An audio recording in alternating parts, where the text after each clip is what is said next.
I think that the analogies between tennis and music are undeniably strong.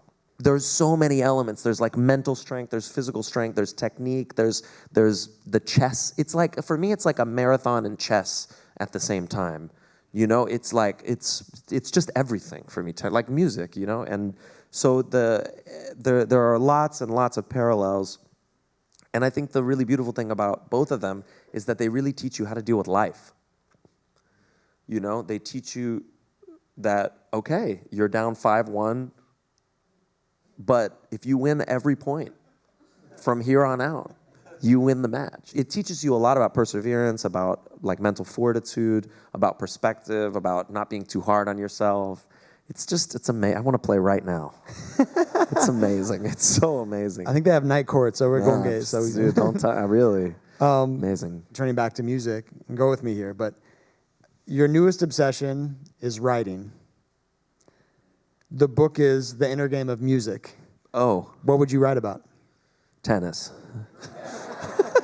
I would just talk about how music is like tennis. Really, I can't stop thinking about it. In music, it's just like, it's just moving targets. Constant moving targets. There's no winning. There's no just focus on this one thing. There's adapting. I grew up thinking that the most important thing you could ever do as an artist is to make a great record.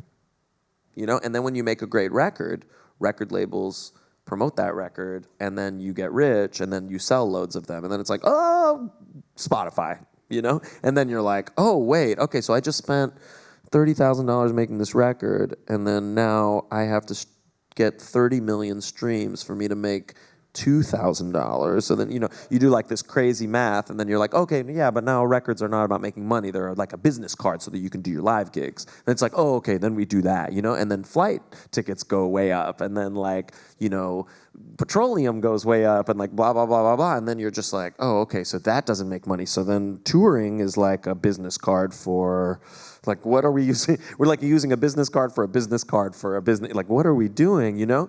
And we've had to adapt so much as musicians who are my age. Like, I'm 41, and I feel like we experienced the end of the CD glory era. And then we experienced the pain of streaming. And then now we're experiencing this whole thing where like we've just kind of gotten a hold of what kind of streaming is. Like, oh, okay.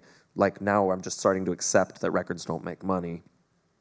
And then now I can just feel everything changing all over again with AI, you know, and we can talk about that later. But you know, it's like, it's crazy. I had a fake AI record posted to my personal account 2 years ago, and then just last week, Snarky Puppy had another AI track uploaded saying that it was a Snarky Puppy song. And of course, you know, we contacted Spotify immediately, and then they said, oh, we don't really work on the weekends. We'll get to it next week, you know.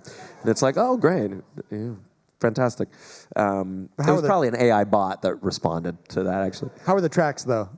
It sucks. It sucks, yeah. You know what's crazy, though, is it sounds so much better now than a year ago. A year ago, any trained musician could tell you whether something was AI or not. Now, it's impossible. The level's so high. It's impossible. It's crazy, you know. But that's another thing. But, yeah, anyway. I mean, so, like, yeah, what does the book look like? I'm actually writing a book right now. I am writing one. Oh. It's called Van Days. And it's about kind of like it's not an inner game style book. It's kind of just talking about all the things that I screwed up throughout my career, so that other people don't screw those things up, and talking about what it took for, yeah, an indie band to do what we did, and kind of offering advice. It's kind of like part embarrassing memoirs, part advice that will become irrelevant in 1 year when the music industry totally changes again. So I should probably finish it quickly.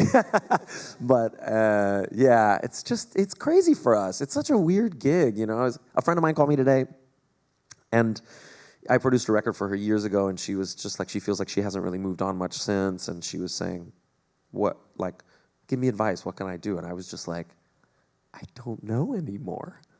You know, like 15 years ago, I'd say, get in the van, play bars. Like 8 years ago, I'd say, make really great video content, because the internet's not oversaturated yet. 8 years ago, you know what I mean? And now it's just like, I'm just like, I don't know. Change careers? I don't know. It's dark. It's crazy.